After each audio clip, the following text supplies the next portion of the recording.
अस्सलाम वालेकुम व्यूअर्स, मैं Mohammad Zubair MZ health technician से आज आपको फॉलिस पास करने का कंप्लीट प्रोसीजर बताऊंगा कि किस तरह से हम फॉलिस पास करते हैं।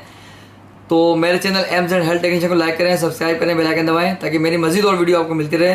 तो समय पहले मैं आपको सामान बताऊँगा कि क्या क्या चीज़ इसमें यूज़ होती है। तो समय पहले आपको देखते हैं सामान क्या क्या होता है। सबसे पहले तो हम ये हैंड वॉश लेंगे अपना, उसके बाद हमारे पास पायोडीन है, सिरिंज है, ज़ाइलोकिन जेली है, लोकल है 2%, अल्कोहल स्वाब लेंगे हम, सिर्फ वाटर होगा ये जिससे हम वो इन्फ्लेट करेंगे इसको बैलून को, गिलास होंगे इंपॉर्टेंट जो हैं। सारा प्रोसीजर ये स्टरलाइज तरीके से होगा। उसके बाद यूरिन बैग है हमारे पास और हमारे पास एक डम्मी है, ठीक है। हम पेशेंट पे नहीं बता रहे आपको, मगर मैं डम्मी पे ओरिजिनल तरीके से आपको जिस तरह फॉलिश डालते हैं उस तरह बताऊँगा। डम्मी मैंने एक बनाई है, तो इस डम्मी पे मैं आपको बताऊँगा किस तरह से फॉलिश डालते हैं। और ये हमारा फॉलिश है।